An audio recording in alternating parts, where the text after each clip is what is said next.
Mister perfect extra gold திருமணமான ஆண்களுக்கு திருப்பு முனையை ஏற்படுத்தும் ஹலாலான இயற்கை வியாகரா. 60,000க்கும் மேற்பட்ட திருப்திகரமான வாடிக்கையாளர்கள், 500க்கும் மேற்பட்ட வாடிக்கையாளர்களுக்கு குழந்தை வரமும் கிடைத்துள்ளது. வயதான பலகினமா, சுகர் பலகினமா, இனி கவலை வேண்டாம். உங்கள் இல்லறம் நல்லறமாக அமைய உடனே ஆர்டர் செய்யுங்கள். மேலும் விவரங்களுக்கு கீழுள்ள எண்ணை அணுகுங்கள். ரோட்டில் கொட்டப்பட்டிருக்கக்கூடிய எஸ்ஐஆர் ஃபார்ம் இதை பார்க்கக்கூடிய ஒவ்வொரு வாக்காளர்களுமே பெரிய அளவில் அதிர்ச்சியா இருக்கிறாங்க. நாங்கள் ஒவ்வொரு டீட்டெயிலாக தேடி எடுத்து 2005 2002ன்னு சொல்லி பழைய எங்களுடைய டாக்குமெண்ட்லாம் தேடி எடுத்து இவ்வளோ கஷ்டப்பட்டு நாங்கள் ஃபார்ம் ஃபில் பண்ணி கொடுக்குறோம். இந்த ஃபார்ம் எல்லாம் நடு ரோட்டில் இன்னைக்கு கொட்டப்பட்டிருக்கு. அப்போ எங்களுக்கு வாக்குரிமை கிடைக்குமா அப்படின்னு சொல்லி இன்னைக்கு மக்கள் பெரிய அளவில் ஒரு அதிர்ச்சிக்காக இருக்கிறாங்க. இந்த வீடியோ இன்னைக்கு சோசியல் மீடியாவில் பெரிய அளவில் வைரலாக இருக்கக்கூடிய நேரத்தில் இன்னொரு பக்கம் ஒரு செய்தி பரப்பப்படுது. இது திமுகவுடைய சதி, ஆளுங்கட்சி இங்க சரியில்லை, பாத்தீங்களா எஸ்ஐஆர் ஃபார்ம் எப்படி ரோட்ல செதற விட்டுருக்காங்க பாத்தீங்களா அப்படின்னு சொல்லி ஒரு செய்தி, இன்னொரு செய்தி பெரிய அளவுல வைரலா பரவிட்டு இருக்கு. அதுக்கப்புறம் இதோட உண்மைத்தன்மை என்ன, இது என்னதான் நடந்துச்சு அப்படின்னு சொல்லி போய் பார்க்கும்போது இந்த சம்பவம் நடந்தது. இந்த எஸ்ஐஆர் ஃபார்ம் கீழே கொட்டி கிடக்கக்கூடிய இந்த சம்பவம் நடந்தது திருச்செங்கோடு பகுதியில் இருக்கக்கூடிய குமரமங்கலம் அப்படின்னு சொல்லக்கூடிய ஒரு சின்ன கிராமம். அங்க பூத் நம்பர் 77, அந்த பூத்துக்கு தேவைப்படக்கூடிய அந்த பூத்துடைய எஸ்ஐஆர் ஃபார்ம், அங்க இருக்கக்கூடிய ஃபார்ம் படிவங்களை மக்கள் ஃபில் பண்ணி பிஎல் ஆஃபீஸர் கையில கொடுத்துட்றாங்க.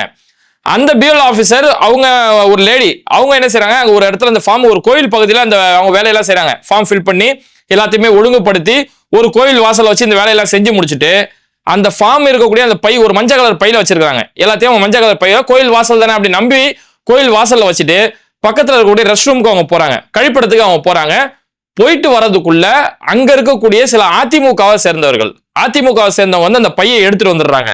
பையை எடுத்துட்டு வந்து அந்த கோயிலுக்கு முன்னாடி தரையில கொட்டி போடுறாங்க. ஏன்னா கோயிலுக்கு முன்னாடி தரையில போட்டோம்னா பல மக்கள் வந்து போகக்கூடிய இடம், மக்களோட பார்வைக்கு போவோம் அப்படின்னு சொல்லி கோயிலுக்கு முன்னாடி அப்படி செதற விடுறாங்க. அங்கங்க அந்த ஃபார்ம் செதறி கிடக்கிற மாதிரி ஒரு செட்டிங் போடுறாங்க.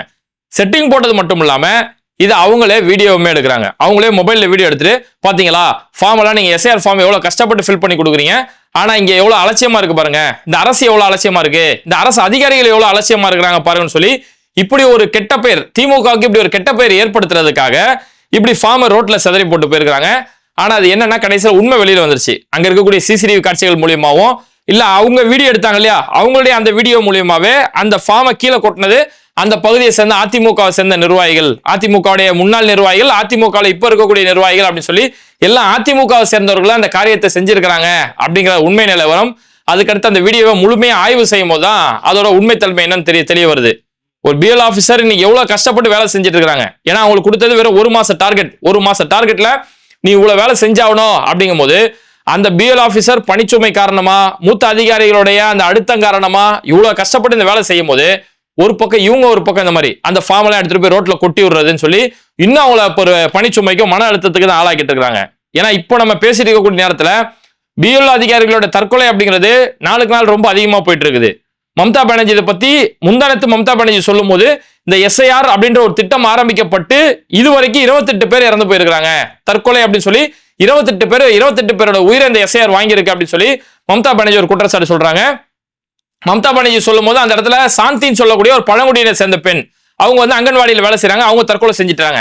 இன்னைக்கு திரும்பவும் மேற்கு வங்கத்தை சேர்ந்த ஒரு பெண் தற்கொலை செஞ்சிருக்காங்க. அவங்களுமே பிஎல் அதிகாரி, அவங்க ஸ்கூல் வேலையும் பார்க்க வேண்டியிருக்கு, இந்த எஸ்ஐஆர் பணியும் பார்க்க வேண்டி இருக்கிறதால தொடர்ந்து கடுமையான பணிச்சுமை, மேலதிகாரிகள் பெரிய அளவில் பிரஷர் கொடுக்குறாங்கன்ற அழுத்தம் தாங்க முடியாம இன்னைக்கு தற்கொலை முடிவு எடுத்திருக்கிறாங்க.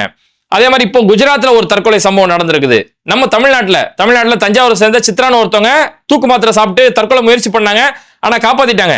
அதுக்கடுத்து கள்ளக்குறிச்சியை சேர்ந்த ஜாகிதா பேகம் அப்படின்னு சொல்லக்கூடிய ஒரு பெண், அவங்களுமே தற்கொலை செஞ்சிருக்காங்க. அது கேட்டதுக்கு என் கையில 800 ஃபார்மை கொடுத்து இந்த 800 ஃபார்மை உடனடியாக அப்லோட் பண்ணணும் அப்படின்னு சொல்லி கொடுத்தாங்க. ஆனா அன்னைக்கு நாள் முழுக்க நான் வேலை செஞ்சு என்னால 80 ஃபார்ம் மட்டும் தான் செய்ய முடிஞ்சது. ஏன்னா எல்லாம் கரெக்டா இருக்கா, எல்லாம் ஒவ்வொன்றா செக் பண்ணி அவங்க அப்லோட் பண்ணும்போது 80 ஃபார்ம் தான் ஃபில் பண்ண முடிஞ்சது. உன்னை 800 செய்ய சொன்னேன், நீ 80 பண்ணிருக்கன்னு சொல்லி எல்லாரும் முன்னாடியே அவங்கள வச்சு திட்டினது, அந்த ஒர்க் ப்ரெஷர் இதெல்லாம் தாங்க முடியாம இந்த ஜாகிதா பேகம் அப்படின்னு சொல்றவங்களும் தற்கொலை செஞ்சிருக்காங்க. அப்ப இப்படி பெரிய அளவுல இவங்க மன அழுத்தத்திலையும் பணிச்சுமை காரணமா இருக்கக்கூடிய நேரத்துல இது அதிமுகவை சேர்ந்தவங்க அவங்களுடைய சுய அரசியல் லாபத்துக்காக இது மாதிரியான அந்த ஃபார்ம் அங்கிருந்து திருடிட்டு வந்து ரோட்ல கொட்டி விட்டுட்டு இதுக்கு திமுக காரணம், திமுகவுடைய அதிகாரிகள் அலட்சியம் அப்படின்னு சொல்லி இப்படி ஒரு பொய்யான செய்திகள் பரப்பிட்டு இருக்கிறாங்க. அதனால பொதுமக்கள் உங்களுடைய ஃபார்ம் வந்து எக்காரணத்து கொண்டும் வேற யார் கையிலையும் கொடுத்துட வேணாம். எந்த அரசியல் கட்சியை சேர்ந்தவர்கள்ட்டையும் யார்ட்டையும் கொடுக்காம யாரு பிஎல்ஓ அதிகாரிகளோ அவங்க கையில மட்டும் உங்களுடைய ஃபார்மை கொடுங்க. ஏன்னா இப்போ வண்ணாரப்பேட்டையில நடந்த ஒரு சம்பவம். வண்ணாரப்பேட்டையில ஒருத்தர் ஃபார்ம் நல்லா ஃபில் பண்ணிட்டாரு, நல்லா அழகா ஃபில் பண்ணி 2005 2002 எல்லா டீட்டெயிலும் கரெக்டா எடுத்து பாகமீன், வரிசை எண், சட்டமன்ற எண் எல்லாமே தெளிவா ஃபில் பண்ணியிருக்காரு. இதை கொண்டு போய் ஒருத்தர் அங்க ஃபார்ம்லாம் கலெக்ட் பண்ணியிருக்காரு அந்த ஏரியால. அவர்கிட்ட போய் கொடுக்கும்போது ஃபார்ம் வாங்கி பார்த்துட்டு கரெக்டா ஃபில் பண்ணிருக்கீங்களா ஃபார்ம், இவ்வளவு பர்ஃபெக்டா இருக்குது, ஆனா இவ்வளவு பர்ஃபெக்டா அந்த ரிஜெக்ட் ஆயிருமே சார் உங்க ஃபார்ம் அப்படிங்கிறாராம். இவ்வளவு ஏதாவது 1-2 மிஸ்டேக் நீங்க பண்ணணும், ரொம்பவே பர்ஃபெக்டா இருந்தா ஃபார்ம் ரிஜெக்ட் ஆயிரும், ஏதாவது 1-2 தப்பு நீங்க செய்யுங்க, இன்னொரு காப்பி ஜெராக்ஸ் காப்பி இருக்குல்ல அதுல ஏதாவது ஒரு மிஸ்டேக் பண்ணிட்டு வாங்க அப்படின்னு சொல்லி ஃபார்மை கொடுத்துருக்காரு.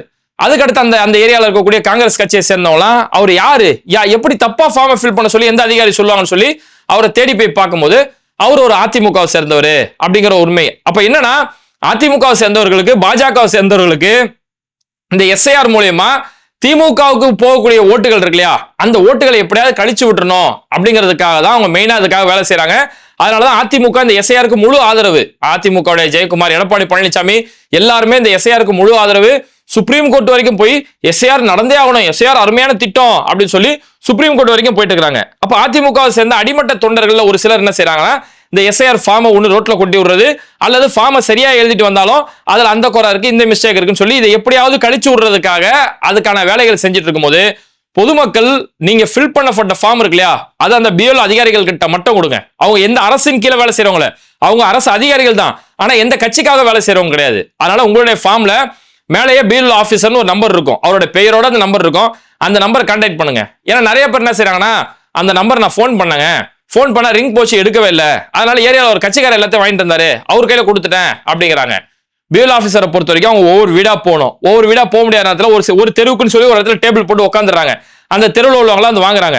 ஒருத்தர் கையில 1500 ஃபார்ம் இருக்கு. இப்போ ஒருத்தர் வந்து ஓட்டர் ஐடி காட்டி வாங்குறாருன்னா அந்த ஓட்டர் ஐடியை செக் பண்ணி இவரோட சீரியல் நம்பரை செக் பண்ணி ஒவ்வொரு ஃபார்மா போய் இவரோட சீரியல் நம்பரை தேடி அதை எடுத்து அவர் கையில ஒப்படைக்கணும். இந்த மாதிரி ஒப்படைக்கப்பட்ட ஃபார்ம் ஃபில் பண்ணதுக்கு பிறகு அதை அவங்க ஒண்ணு சேர்க்கணும். ஒரு சில எழுத படிக்க தெரியாதவங்களும் இவங்களே சேர்ந்து ஃபில் பண்ணி தரணும். அப்ப இவ்வளவு வேலைகள் செய்யும் போது அந்த பிஎல் அதிகாரிகள் அந்த மாதிரி ஃபார்ம் தேடி இருக்கும்போது போன் அடிச்சுன்னா அவங்களால போன் எடுக்க முடியாது. அதனால போன் எடுக்கலன்னு விட்டுறாதீங்க, கொஞ்ச நேரம் கழிச்சு திரும்ப பண்ணுங்க. அதனால எப்படி இருந்தாலும் சரி உங்க பிஎல் அதிகாரி உங்க தெருவில் தான் சுத்திட்டு இருப்பாரு, அவர் கையில மட்டும் அந்த ஃபார்மை ஒப்படைங்க. மற்றபடி வேற யாரும் கட்சிக்கார வசூல் பண்ணாரு, கட்சிக்கார ஃபார்ம் வாங்கிட்டு இருந்தாரு, அவர் கையில போய் கொடுத்துரும் அப்படின்னா இது மாதிரி அதிமுகவை சேர்ந்தவர்களோ பாஜகவை சேர்ந்தவர்களோ அதை மிஸ்யூஸ் பண்றதுக்கு அதிகமான வாய்ப்புகள் இருக்கு. அது மாதிரியான சம்பவங்கள் இங்க களத்துல நடந்துட்டு இருக்கிறதால வேற யாரு கையிலயும் உங்க ஃபார்மை கொடுத்துறாதீங்க. ஏன்னா இங்க எது ஒண்ணு நடந்தாலும் அது மூலியமா ஆளுங்கட்சிக்கு ஒரு கெட்ட பெயர் ஏற்படுத்தலாம், திமுக மேல பழிய போடலாம் அப்படின்னு ஒரு வேலை இங்க நடந்துகிட்டே இருக்கு. சமீபத்தில் பார்த்தோம்னா சிவகங்கையில நடந்த சம்பவம், திருப்புவனம் பகுதியில வந்து உங்களுடன் ஸ்டாலின் திட்டம் நடந்துட்டு இருந்தது. இந்த உங்களுடன் ஸ்டாலின் சொல்லி எல்லா பகுதியிலுமே கேம்ப் போட்டாங்க. அதுல யாருக்கெல்லாம் பர்த் சர்டிபிகேட்டோ ஆதார் கார்டு எடுக்கிறது, மகளிர் உரிமை தொகை, வீட்டுக்கு பட்டா வாங்குறது, இப்படி பல திட்டங்கள் அரசு சார்ந்த என்னென்ன ப்ரூஃப் நீங்க ஆவணங்கள் எடுக்கணுமோ அது எல்லாமே உங்களுடன் ஸ்டாலின் அந்த கேம்புக்கு போனாலே ஈஸியா ஒருத்தரால் எடுத்துக்க முடியும் அப்படிங்கிற அளவுக்கு மக்களுக்கு எளிமையான ஒரு உதவி செஞ்சுட்டு இருந்தாங்க. மக்கள் மத்தியில மிகப்பெரிய அளவுல ஒரு வரவேற்பு கிடைச்சது.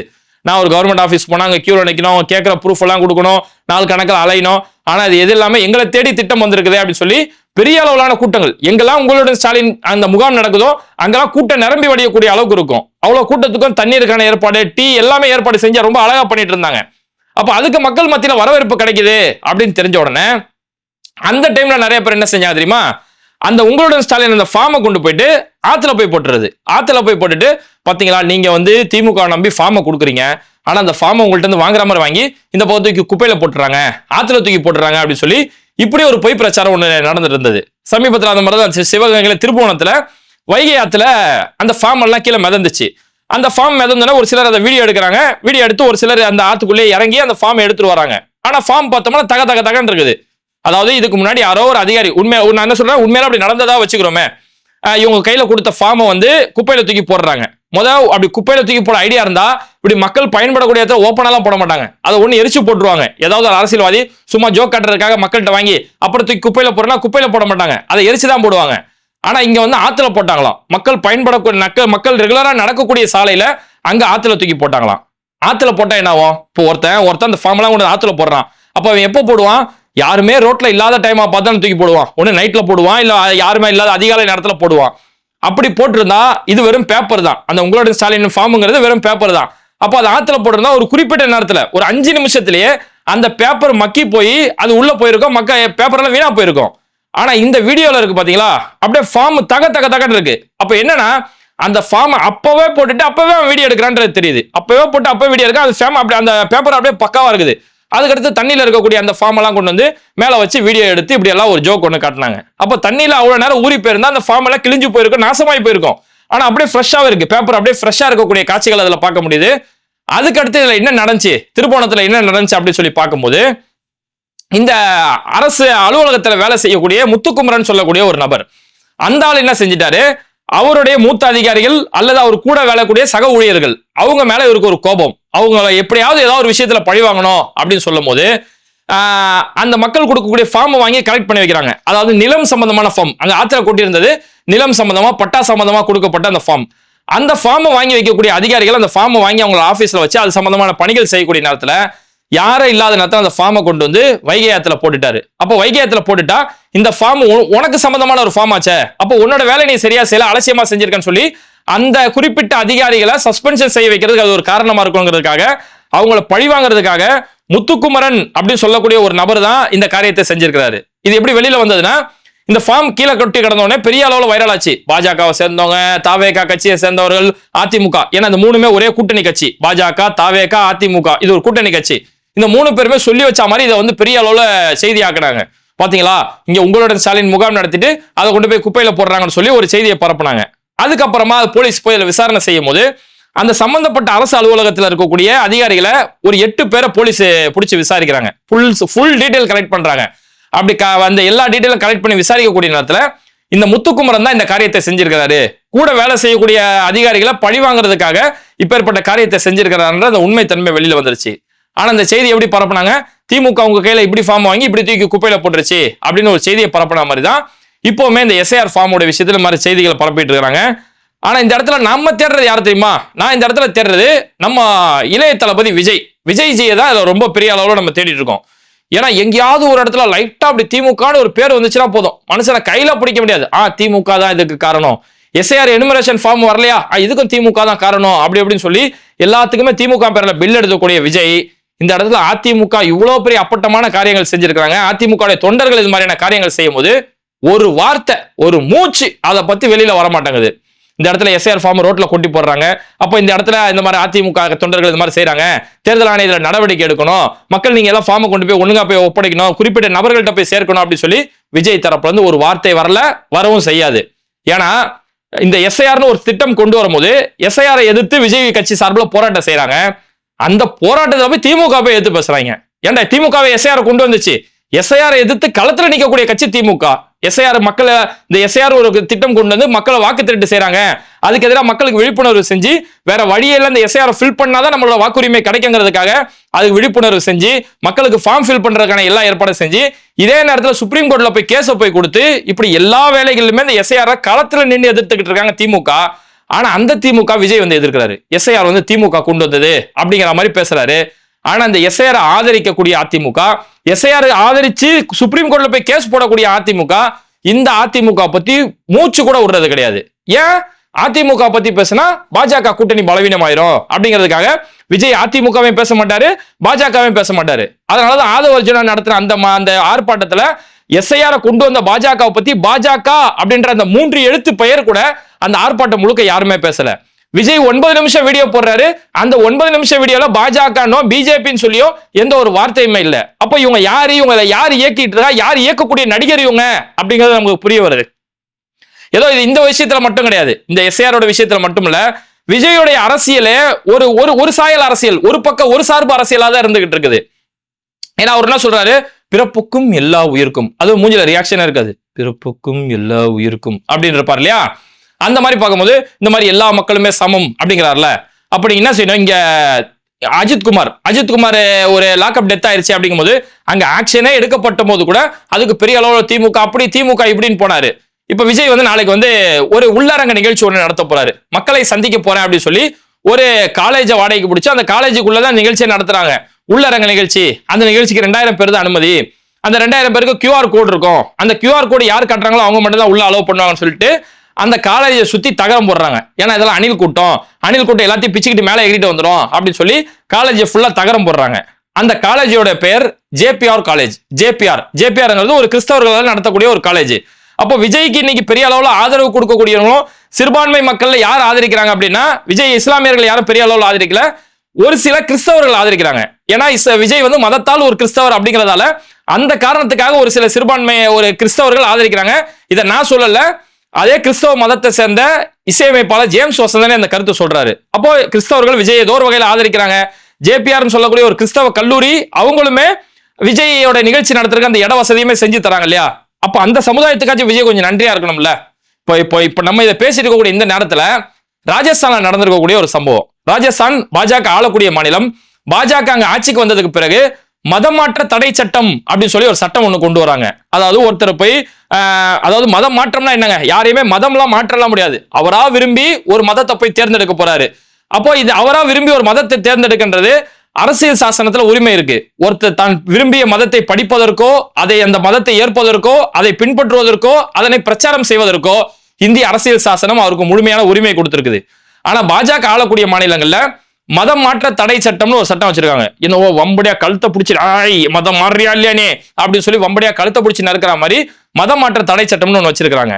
அப்ப அந்த மாதிரி பார்த்தோம்னா ராஜஸ்தான்ல இருக்கக்கூடிய கோட்டா சொல்லக்கூடிய ஒரு பகுதி, இந்த கோட்டாவுடைய பகுதியில 2 கிறிஸ்தவ மிஷனரிகள் 2 பேர் வந்து அந்த பகுதியில போய் பிரச்சாரம் செஞ்சிருக்காங்க. கிறிஸ்தவர்கள் வந்து ஞாயிற்றுக்கிழமை போய் ஊழியம் செஞ்சு மக்களை போய் சந்திப்பாங்க இல்லையா?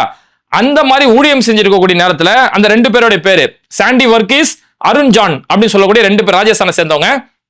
அவங்க போய் மக்கள்கிட்ட போய் பிரச்சாரம் பண்ணி ஊழியம் செஞ்சுட்டு இருக்கக்கூடிய நேரத்துல இது அந்த பகுதியை சேர்ந்த விஸ்வ இந்து பரிஷத், பஜ்ரங்தள் இந்த அமைப்பை சேர்ந்தவங்க அதை வீடியோ எடுத்துக்கிட்டு போய் போலீஸ்ல போய் புகார் கொடுக்குறாங்க. அதுக்கடுத்து போலீஸ் வந்து இதெல்லாம் விசாரிச்சு முடிச்சு அந்த 2 பேரையுமே அரெஸ்ட் பண்றாங்க. அரெஸ்ட் பண்ணிட்டு BNS 299 ஆக்ட்ல அரெஸ்ட் பண்றாங்க.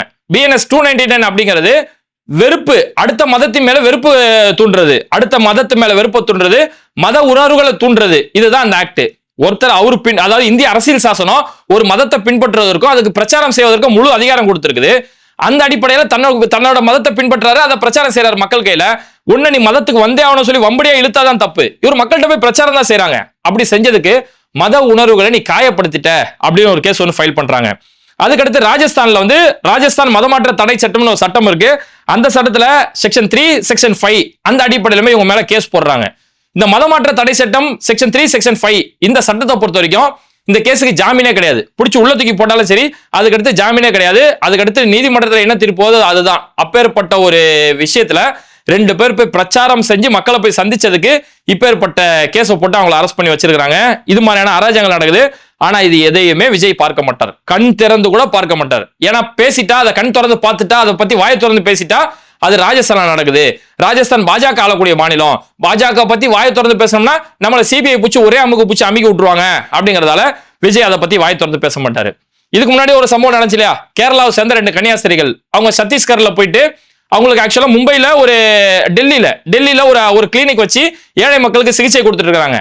அதுக்கு வேலைக்காக சத்தீஸ்கர்ல இருக்கக்கூடிய சில பெண்களை வேலைக்கு கூப்பிட்டு வராங்க. அவங்களுடைய முழு ஒப்புதலால அந்த ஹாஸ்பிட்டல் ஆல்ரெடி வேலை செய்யக்கூடிய ஸ்டாஃப் அவங்களுடைய தங்கச்சி தான் இந்த பொண்ணுங்க. அந்த பொண்ணுங்களை பத்திரமா கூட்டு வரதுக்கு போகும்போது இந்த 2 பொண்ணுங்களை இந்த கிறிஸ்தவ கன்னியாஸ்திரிகள் மதமாற்றம் பண்றாங்கன்னு சொல்லி அவங்கள பிடிச்சி ஜெயில தூக்கி போட்டு என்னைய வரைக்கும் அந்த கேஸை கொண்டு போய் பெரிய அளவுல ஒரு அராஜகம் நடந்துச்சு. அதுக்கப்புறம் இந்திய கூட்டணி சேர்ந்த எல்லா அரசியல் கட்சி தலைவர்கள், தமிழ்நாடு முதலமைச்சர் MK ஸ்டாலின் உட்பட எல்லாரும் சேர்ந்து அதுக்கு குரல் கொடுத்ததுக்கு பிறகு அந்த 2 கன்னியாஸ்திரிகள் அதுக்கடுத்து விடுதலை செய்யப்பட்டாங்க. அப்ப இப்படி கிறிஸ்தவர்கள் மேல நாளுக்கு நாள் இவ்வளவு பெரிய ஒடுக்குமுறை, தாக்குதல்கள், தேவாலயம் மேல தாக்குதல் நடக்கிறத சொல்லி இவ்வளவு பிரச்சனை நடந்தாலும் அதை பத்தியும் விஜய் வாய் திறந்து பேச மாட்டாரு. ஆனா அந்த SIRக்கு துளி அளவு சம்பந்தம் இல்லாத SIR களத்துல நின்று எதிர்க்கக்கூடிய திமுகவை மட்டும் விஜய் எதிர்ப்பாரு அப்படின்னா இந்த விஜய் எந்த படத்துல நடிக்கக்கூடிய ஹீரோ, அந்த படத்தை டைரக்ஷன் பண்ணக்கூடிய டைரக்டர் யாரு அப்படிங்கிறது உங்களுக்கு நல்லா தெரியும். அதுக்கான விடைய மறக்காம கமெண்ட் பண்ணிட்டு இந்த வீடியோக்களை உங்க நண்பர்களுக்கு அதிகமா ஷேர் செய்யுங்க. இணைந்திருப்போம்.